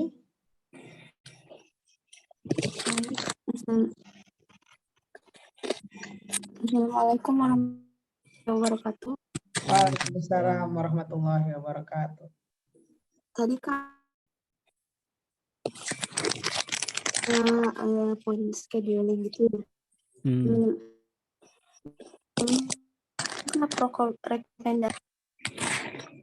Apakah ada? Sebentar Mbak Linda mungkin bisa diulangin pelan-pelan karena tadi suaranya kresek-kresek. Jadi tadi kan ini melengkapkan itu ada ini itu scheduling dan ada tanda pengingatnya begitu Pak. Schedule dan timeline ya? Iya. Iya.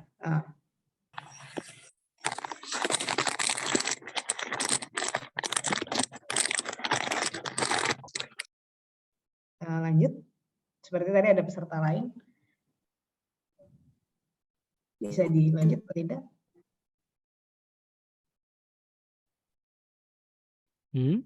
Pertanyaannya apa Linda?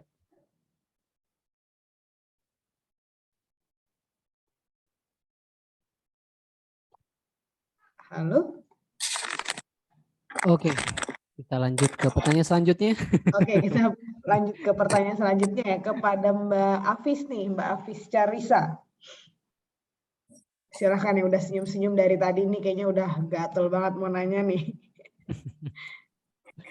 Baik, terima kasih atas kesempatannya. Mohon izin bertanya. Dari 5 langkah praktis mengatasi penundaan, nomor 4 yang ingin saya tanyakan, yaitu scheduling dalam mindset saya identik dengan to-do list. Lalu, yang pernah saya baca bahwa to-do list merupakan cara yang kurang efektif untuk produktivitas. Nah, apakah demikian Bang Putra? Terima kasih. Ada mazhab ada mazhab yang menganggap to-do list itu nggak efektif. Aku ngambil mazhab mana? Aku ngambil mazhab to-do list nggak efektif. Kalau cuman to-do list gitu. Kalau cuman to-do list. Karena gini, to-do list itu kebiasaan orang-orang adalah nulis apa yang harus dia kerjakan. Pertama banyak, to-do listnya langsung 10, 12 gitu kan. Nah itu pertama banyak. Yang kedua, waktunya nggak jelas. Oh yang penting ngerjain ini, penting ngerjain ini, penting ngerjain ini. Waktunya nggak jelas. Itu yang jadi problem. To-do list yang seperti itulah yang tidak efektif buat produktivitas. Maka ngatasinya gimana? Pertama ada namanya MIT, Most Important Things. Jadi to-do list itu nggak usah banyak-banyak. 3 aja udah cukup. Apa 3 hal yang harus kamu kerjain di hari itu dan harus selesai? Kalau nggak ada 3, 2 ya udah nggak apa-apa. Kalau cuma 1 ya udah nggak apa-apa. Jangan kebanyakan, karena kalau kebanyakan kamu overwhelmed. Belum ngerjain aja udah overwhelmed, baru ngeliat to-do list aja udah overwhelmed gitu loh. Ini banyak banget. Waktuku cuma 8 jam loh. Nah yang kedua, tempelin to-do listnya sama waktu. Karena kalau nggak ada waktunya, dia hanya jadi angan-angan. Dikerjanya nggak jelas mau kapan. Itu yang bikin aku, ini aku share sedikit ya. Aku tuh, mana coba tak liatin. Aku tuh pakai Notion. Di Notion ini kelihatan ya, aku tuh punya to-do list. Namanya task list sebenarnya. Ini yang undone aja yang belum selesai. Ini yang all tasks. Nah, jadi aku terbiasa bikin listnya apa, terus dia kategorinya apa, dan deadline-nya kapan, gitu. Jadi udah tak jadwalin. Ini deadline-nya kapan, dan lain-lain. Ada yang pakai deadline, ada yang enggak. Yang pakai deadline biasanya emang ini lama ngerjainnya. Tapi kalau yang enggak ya yang singkat-singkat aja. Matiin akses rekaman, tugas ini, itu cepat. Nah ini fungsinya apa? Ini buat ngeliat di sini. Nih kayak gini nih. Jadi aku pakai namanya Eisenhower Matrix. Eisenhower Matrix ini fungsinya untuk mengatur prioritas tugas. Gampangnya misal aku ke Andon ya. Gampangnya adalah kalau misal ya aku bikin tugas baru. Nih tak masukin dulu deh ke sini. Ini bikin tugas baru. Tugas bab 1. Dia important nggak? Oh dia important. Penting. Dia urgent nggak? Dia urgent. Nanti otomatis tugas bab 1 ini masuk ke do immediately. Kerjain segera. Sekarang. Tapi kalau dia nggak urgent, secara otomatis dia pindah ke schedule this. Mana sih kok nggak masuk? Ini filternya ada yang keliru. Important, oh salah. Ini harusnya important but not urgent. Mana sih? Nah gini. Ini masuk nih tugas bab 1. Jadi mau dijadwalin kapan? Baru kalau masuk sini kita jadwalin. Oh ini harus selesai tanggal 31. Udah kelihatan. Nah tipenya nanti ini tambahan aja. Ini karena kebutuhanku ya. Jadi ya kalau aku tak sesuaiin aja kebutuhanku. Nah ada tugas juga nonton drakor misal. Dia penting nggak? Nggak penting. Urgent nggak? Nggak urgent. Otomatis dia masuk eliminate. Ya udah nggak usah dikerjain. Gitu. Bisa langsung dihapus. Gitu. Jadi ini ngebantu banget buatku. Nah ini yang tak maksud prioritas. Jadi ini tips buat ngatur prioritas. Parameternya cuma 2 kok. Important sama urgency. Gitu. Jadi penting dan mendesak. Apakah dia penting? Apakah dia mendesak? Jadi ini otomatis kalau misal kalian not important but urgent, berarti dia delegate, bisa didelegasiin gitu. Nah ini ngebantu banget. Jadi aku ini buka ini gitu kan, aku lihat mana yang harus aku kerjain, mana yang enggak gitu. Dan ini udah aku pakai dari dulu tuh, udah banyak task-task yang udah clear. Gitu. Nah ini aku ngasih contoh aja. Supaya tadi karena referensinya ada to-do list. Ini namanya to-do list, nempel prioritas, nempel juga deadline, dan juga nggak kebanyakan, jangan terlalu banyak. Nggak semua harus kamu catat, nggak semua harus kamu jadiin to-do list gitu. Itu ya, insya Allah ya, semoga membantu. Kak, aplikasi apa? Notion namanya. Notion tadi ya, ada Ya. disebutkan Notion untuk aplikasinya.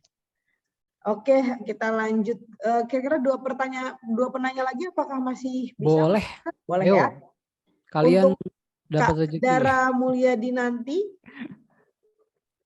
kira-kira udah siap bertanya belum? Tadi masih ada di raise hand. Kak Dara Mulyadi nanti. Kalau enggak kita move ke yang dulu nih. Oke, Kak Ulia Nur Imama.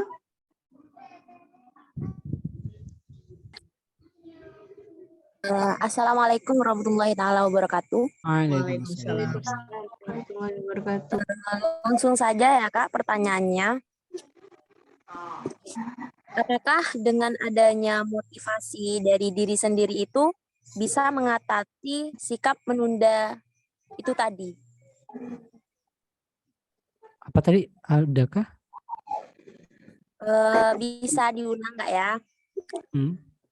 Apakah dengan adanya motivasi dari diri sendiri bisa mengatasi sikap menunda-nunda itu, Kak?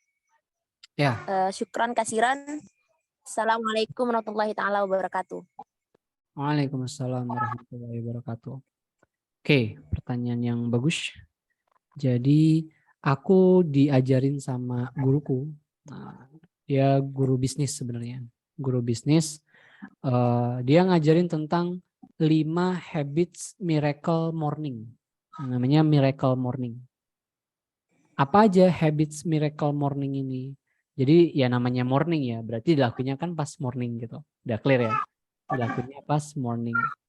Wait, aku coba cek sih. Ini bukan. Miracle morning. Oh ini. Nah, miracle morning ada 6. Ada 6 yang diajarin. Pertama silence, kedua affirmation, ketiga visualization, keempat exercise, kelima reading, keenam writing. Jadi kita bahas tadi pertanyaannya terkait nomor 2 aja. Afirmasi itu memotivasi diri sendiri. Afirmasi ya. Jadi mengafirmasi diri sendiri. Itu penting. Kenapa? Karena semakin kita mengafirmasi diri kita, semakin meningkatkan percaya diri kita. Semakin meningkat percaya diri kita, maka motivasi dan energi kita juga meningkat. Ketika itu meningkat, dampak positifnya kita merasa energi kita banyak, kita berpikir secara optimis, kita ngerasa bisa ngelakuin sesuatu, dan kita akan terus jalan gitu. Jadi memang memotivasi diri sendiri itu penting. Karena ada orang yang bilang, ngapain nanti sombong, nanti ria, nanti ngomong takabur. Tolong dibedain, afirmasi sama takabur itu beda jauh. Takabur itu aku bisa tanpa Allah. Aku lebih bagus daripada orang lain. Kamu bodoh, kamu lemah, cupu. Aku lebih kuat. Itu yang gak boleh. Yang boleh itu, ya Allah, bismillah. Aku adalah hambamu, kau sudah modali aku dengan passion, aku punya skill, aku berusaha jadi muslim yang profesional, aku berusaha jadi muslim yang itu kuat, muslim yang terpercaya, amanah, yang punya skill. Bismillah, aku bisa ngelakuin ini. Aku bisa ngelakuin itu, aku bisa nganu ini, aku bisa ngerjain itu. Jadi memang itu bagus buat afirmasi diri sendiri dan buat produktivitas kita. Wallahu a'lam bishawab. Masya Allah, mudah-mudahan terjawab ya buat Mbak Ulia ya tentang motivasi dari diri sendiri tadi. Kita lanjut lagi ke atau Mas Putra nih yang mau milih satu lagi terakhir nih spesial. Boleh nih. Aduh, disuruh milih. Mau yang dari open mic atau tadi kayaknya ada beberapa juga Yang yang di raise, chat. jadi yang tak pilih adalah yang raise hand dan open video. Ini dari 5 cuman raise hand tapi tidak open video. Oke. Yang Wah, open langsung video open tak pilih. semua nih. Ayu Nur Afifah, silakan. Alhamdulillah, terima kasih Kak. Assalamualaikum warahmatullahi wabarakatuh. Waalaikumsalam warahmatullahi wabarakatuh. Eh, Jujur saya sih kayaknya udah kena penyakit ini ya. Dan alhamdulillah sekali ini nggak tahu apa ya. Saya dapat linknya juga dari Instagram. Lagi scroll-scroll tiba-tiba ada ininya dari Kak Putra. Padahal saya belum nge-follow juga sih sebenarnya. Waktu sebelumnya itu baru nge-follow tadi sore. Masya Allah, alhamdulillah. Oh iya, yang mau saya tanyain Kak ya, kan saya tuh udah dari dulu sih suka menunda-nunda gitu. Nah terus ada di tahun 2021 ini saya tuh banyak banget masalah yang belum pernah saya alami, dan itu tuh rata-rata emang diakibatkan dari menunda-nunda ini, termasuk dari kuliah saya. Saya berkuliah tuh jadi kayak karena saya mungkin apa ya kurang teliti juga. Nah ini tuh jadi kuliah saya tuh jadi apa ya nggak bagus lah. Jadi harus ada pengulangan lagi di semester selanjutnya gitu. Jadi harus ngulang lagi gitu. Nah itu tuh sebenarnya tuh awalnya tuh diakibatkan karena mungkin saya belum ada apa ya niat atau tujuan kuliah saya tuh apa gitu. Karena saya cuma kuliah tuh karena satu ikut-ikut teman awalnya, terus kedua karena memang orang tua saya pengen saya kuliah. Nah cuman karena saya mungkin dari situ apa ya tujuan atau niatnya karena orang lain, itu tuh jadi mungkin hasrat saya atau keinginan saya untuk berkuliah tuh ya cuman karena yang penting bisa kuliah buat mereka aja gitu. Tapi ternyata di tengah-tengah jalan tuh saya kayak aduh kok malah jadi apa ya karena niatnya buat orang lain, jadi ke diri saya tuh kayak enggak semangat banget gitu buat nyelesain kuliah saya ini tuh gitu. Nah dari situ tuh jadi saya pengen apa ya minta kiat-kiat atau apa ya kayak ininya sih apa ya buat ngasih strong way ke saya juga gitu. Gimana apa yang harus saya apa ya tujuan yang harus saya cari atau mungkin ininya apa ya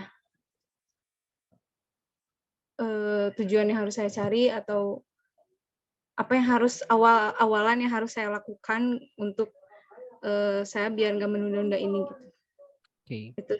Terima kasih. Assalamualaikum warahmatullahi wabarakatuh. Waalaikumsalam.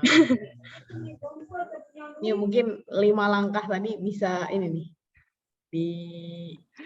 dikasih tips tambahan mungkin. Ya kayaknya ini kurang. biar lebih mantep lagi, nggak apa-apa nih, mungkin harus mengeluarkan dulu gitu ya. Mungkin nanti jawabannya bisa bikin mantep untuk menerapkan 5 langkah atau mungkin 6 sampai 7 langkah. Ya makanya tadi aku bilang 5 langkah tadi itu praktis gitu. Namanya praktis gitu kan cepet, mudah, murah gitu. Jadi itu 3 syarat. Kalau itu masuk kategori ini ya, nyari passion. Nyari passion itu kalau masih tahap nyari, belum tahap klik, belum tahap klop, itu usahakan pakai 3 ini. Cepet, mudah, murah. Jadi kalau ternyata itu bukan passion kita exitnya gampang. Karena dia cepet, mudah, dan murah gitu.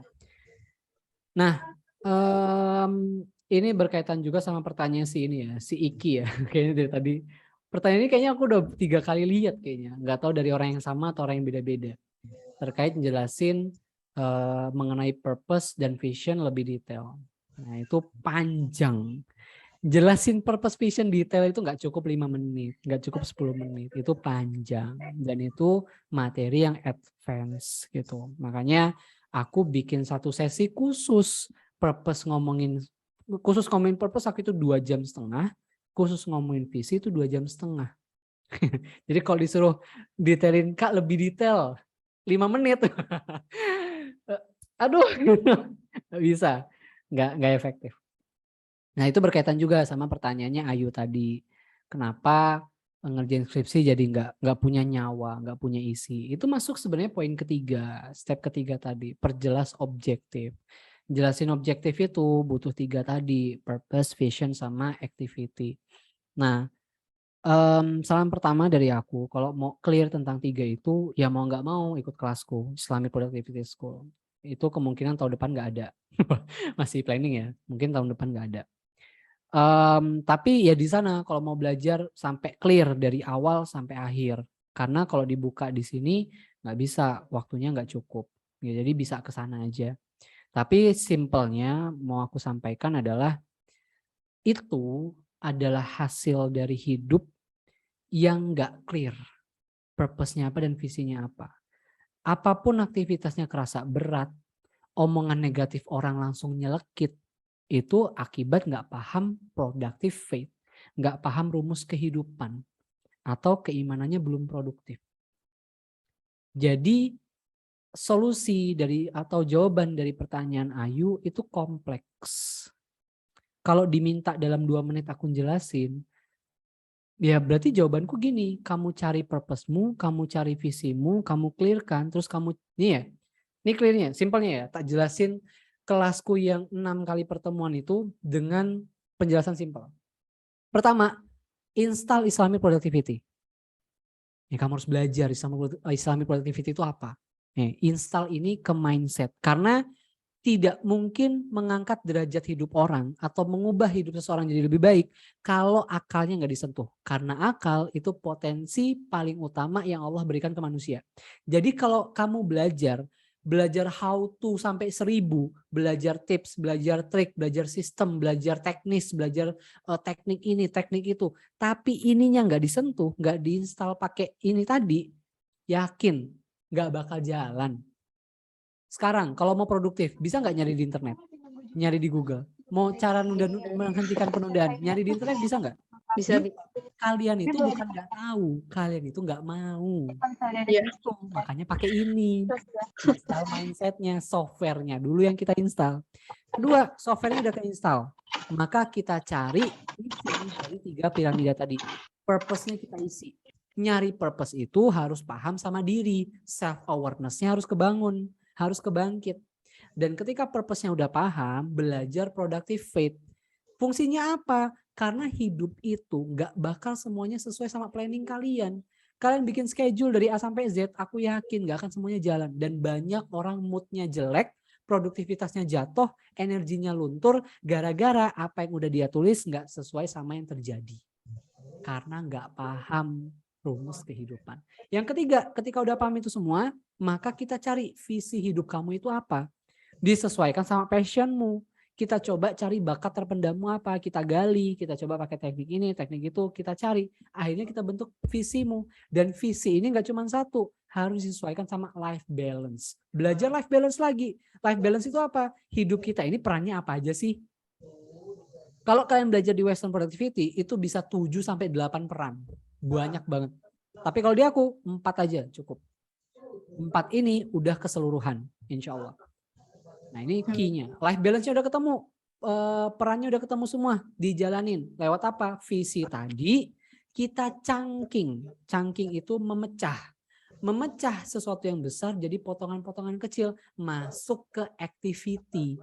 Apa aja activity yang bisa kita eksekusi supaya kita bisa mewujudkan visi kita dan memenuhi purpose kita. Itu yang bikin hidup kalian kerasa ada isinya, kerasa ada manfaatnya, ada benefitnya, dan akhirnya ngerasa hidup kalian tuh isinya nggak kerja doang, nggak dunia doang, tapi kalian lagi ngejawab purpose-nya kalian. Gitu. Dan di activity ada apa lagi? Di activity ada 3. Ada time management, energy management, dan atensi management. Ini beda lagi. Jadi kalau mau tak minta ngejelasin 2 menit, gimana? Ini ngejelasin flow-nya aja tadi lebih dari 2 menit loh. Iya, Kak.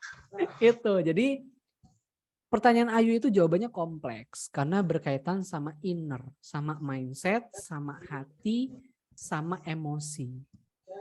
Jadi kalau cuman aku kasih tips dan trik, tips itu receh.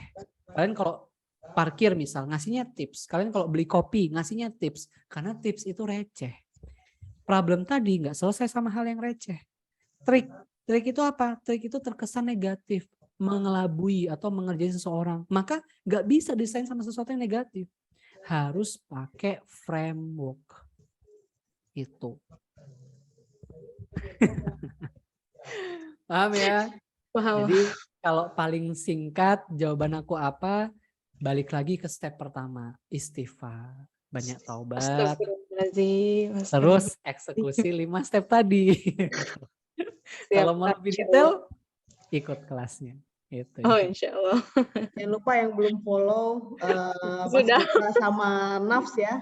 Boleh banget tuh. Kita juga ketemu Mas Putra itu, Naisha ketemu Mas Putra itu ceritanya emang karena Nafs juga gitu. Masya Allah. Jadi kita itu adalah Gamis dan Himar yang untuk nemenin teman-teman produktif, terus ketemu orang yang punya mindset produktivitas muslim. Wah, jadinya match banget nih. Banget. Banget ya. Nah itu tadi, jangan lupa. Tadi juga ada beberapa yang nanya di kolom komentar tentang kelasnya. Mungkin aku saranin buat follow Mas Putra dan juga Nafs ya, karena infonya akan diupdate di sana. Mungkin di sini adalah pintu teman-teman ketemu Mas Putra. Tapi untuk lebih lanjut lagi, bisa lebih dalam lagi belajarnya, karena belajar itu nggak cuma untuk hari ini, tapi memang kita harus terus-menerus, itu bisa lewat Nafs. Mudah-mudahan nanti pas waktunya, kalau misalnya masih dibuka pendaftarannya, segera aja teman-teman, supaya teman-teman bisa nih mumpung sekarang itu udah ngerti gimana nih, gitu kan. Apalagi tadi banyak juga yang nulis di kolom komentar, baru ada nih 5 step untuk menghilangkan menunda-nunda, 1 tobat. Semua pada nggak nyangka gitu ya. Jangan-jangan emang itu utamanya gitu. Di mana coba kalian nemu yang kayak gitu? Nggak ada kayaknya, baru itu ya. Nah, dari semua pertanyaan tadi memang ada satu tadi, mungkin udah 4 ya Mas Putra ya pertanyaan, tapi mungkin ini sedikit tadi ada di kolom komentar, mungkin singkat aja, tidak sekompleks purpose mungkin. Kak, satu pertanyaan lagi nggak soal multitasking. Untuk menghilangkan penundaan, apakah itu salah satu hal yang baik atau buruk? Dari Kak Basit, terima kasih. Ini sebenarnya nyempil satu cowok nih, kenapa nggak dipilih? Sebenarnya ini buat cewek-cewek nih, tapi nggak apa-apa, mungkin rezekinya satu nih. Oke. Soal multitasking untuk menghilangkan penundaan, apakah itu salah satu hal yang baik atau buruk? Gampangnya gini, coba kalian taruh jari kalian ya di depan sini, depan mata kalian nih. Kalau kalian fokus ke jari kalian, belakang kalian blur. Tapi kalau kalian fokus ke belakang kalian, jari kalian yang blur. Itu ngejawab manusia bisa multitasking atau enggak? Jawabannya enggak. Enggak bisa. Karena one time, one choice. Satu waktu, satu pilihan. Kalian kalau ikut kelas ini, maka kalian meninggalkan pilihan untuk cek sosmed, untuk nonton Netflix, untuk nonton drakor, untuk nonton YouTube. Bisa nggak ikut kelas ini sambil nonton YouTube? Bisa. Tapi apakah maksimal hasilnya? Nggak bakal. Jadi gampangnya gitu. Itu jawaban paling gampang. Taruh aja jari kalian di depan. Kalau kalian fokus ke jari, belakangnya blur. Kalau kalian fokus ke belakang, jarinya yang blur. Itu insya Allah. Oke, mudah-mudahan terjawab ya untuk Kak Basit tadi tentang pertanyaannya multitasking. Jadi mungkin sekarang bisa beralih ke monotasking ya, mengerjakan satu persatu terlebih dahulu, terus habis itu meninggalkan pelan-pelan multitasking. Ada yang nanya Kak, dari Kak Zulfa katanya masih dibuka nggak Islamic Productivity School-nya? Insya Allah akhir ya nanti ada Desembernya, akhir tahun ini ada, nanti insya Allah ada. Akhir tahun ini ada. Kita bisa kolaborasi juga sama Naisha nih, siapa tahu. Ya insya Allah. Jadi akhir tahun ini ada pendaftarannya, kemungkinan kalau nggak akhir bulan ini ya di bulan November. Oke, gitu. November Karena banyak ya, harus dicatat ya teman-teman ya. Dicatat teman-teman infonya, jangan sampai ketinggalan. Mudah-mudahan nanti bisa berjodoh dengan kelasnya. Oke. Terima kasih buat teman-teman yang udah nanya. Mungkin sedikit kita resume ya, karena tadi kita udah dari materi, terus juga ada tanya jawab. Nanti mudah-mudahan materinya nanti aku share ke teman-teman. Nanti izin minta ya Mas Putra untuk materinya, biar teman-teman bisa remind lagi. Jadi memang kita tuh disindir terus nih dari satu materi ini semuanya benar-benar. Dan yang paling bisa digarisbawahi adalah tentang prioritas tadi. teman-teman harus benar-benar bisa membedakan mana yang prioritas, mana yang enggak. Kalau semuanya dibilang prioritas, artinya itu belum ada yang dijadikan prioritas. Dan bagaimana menentukan prioritas, itu adalah cari dari secara dampak ya, urgent apa enggak, kayak gitu. Terus untuk menunda-nunda itu tolong diingat bahwa itu adalah kegiatan kita mencari pelarian aja, mencari pelarian aktivitas yang biasanya lebih mudah daripada aktivitas kita yang sekarang, kerja, kuliah gitu ya. Jadi itu sebenarnya benar-benar kayak hiburan semata, padahal akhirnya itu bikin kita bebannya tambah numpuk dan akhirnya kita kebiasaan tuh. Dan tadi udah ada 5 tips dari Mas Putra, langkah singkatnya gitu ya, agar kita keluar dari kebiasaan itu. Yang pertama adalah taubat ya, karena emang bukan healing jangan-jangan yang dibutuhkan, tapi adalah cek dulu nih hubungan kita sama Allah gitu. Yang pertama ini tips yang kayaknya semua juga kaget termasuk saya, kirain tipsnya apa, tapi ternyata yang pertama adalah taubat ya, minimal istighfar tuh tadi seperti yang disampaikan ke Ayu tadi dari Mas Putra. Yang kedua, memaafkan diri sendiri. Jadi teman-teman jangan terlalu sering merasa bersalah kalau misalnya tidak sempat melakukan yang udah kita targetin. Nggak apa-apa untuk memaafkan, kemudian akhirnya kita nanti memulai lagi. Tapi kalau nggak salah tadi katanya jangan kemudian apa Mas, kalau misalnya nggak memaafkan ya dilakukan terus-menerus nggak apa-apa. Memaafkan tapi, bukan berarti membenarkan. Nah, memaafkan bukan berarti membenarkan gitu. Kalau misalnya kejadian lagi ya udah nggak apa, namanya kan kita juga khilaf manusia, tapi tetap harus tahu bahwa kita harus memulai lagi walaupun di akhir tadi kita bukan fokus kita harus fokus pada menyelesaikan ya, bukan memulai. Terus yang ketiga adalah perjelas apa yang mau dicapai, objektif kita itu apa gitu. Jadi dari situ nanti kita tahu nih bagaimana langkah-langkahnya dan kenapa alasannya kita harus menyelesaikan itu. Karena melakukan sesuatu tanpa alasan itu mungkin yang bikin kita jadi terbiasa menunda-nunda. Terus jangan lupa untuk scheduling ya. Karena dengan membuat timeline akhirnya kita bakal tahu tuh bahwa waktu kita tuh sebenarnya sedikit loh. Dan fokus kepada menyelesaikan bukan memulai gitu. Jadi kalau kita udah memulai sesuatu itu fokus diselesaikan bukan untuk memulai lagi. Jadi tadi adalah 5 langkah yang semoga benar-benar teman-teman bisa terapkan ya, tersentuh akalnya gitu, dan juga bisa nanti diterapkan dan akhirnya kita pelan-pelan keluar dari kebiasaan buruk ini dan kita bisa punya kebiasaan baru yang lebih baik dan bisa menjadikan kita muslimah yang lebih produktif gitu teman-teman ya. Mudah-mudahan bisa dilaksanain, dan aku juga mau ngingetin buat teman-teman semuanya di sini, jangan lupa untuk resume materinya ya, di tag ke Instagram Naisha Hijrah @NaishaHijrah ya, dan juga ke Instagramnya Mas Putra. Nanti untuk review terbaik insya Allah akan mendapatkan gift dari Naisha. Dan yang paling penting kalau misalnya nanti itu juga siapa tahu teman-teman lihat yang nggak ikut ya resume kalian, nanti jadi amal jariah juga buat kalian nih, karena udah menyampaikan ilmu ke teman-teman sekitar yang sekiranya membutuhkan juga tentang ilmu ini gitu. Dari Naisha cukup sekian teman-teman, terima kasih banyak atas partisipasinya, luar biasa tadi 200 orang sampai akhir ini masih bergabung 148, Masya Allah, terima kasih. Dan jangan lupa untuk selalu ikut produktif time dari Naisha, Insya Allah nanti masih Mas Putra terus pokoknya ya, benar-benar ketemu waktunya cocok terus. Bulan depan pasti ada lagi, jadi teman-teman jangan sampai ketinggalan, semoga pembahasannya lebih menarik lagi.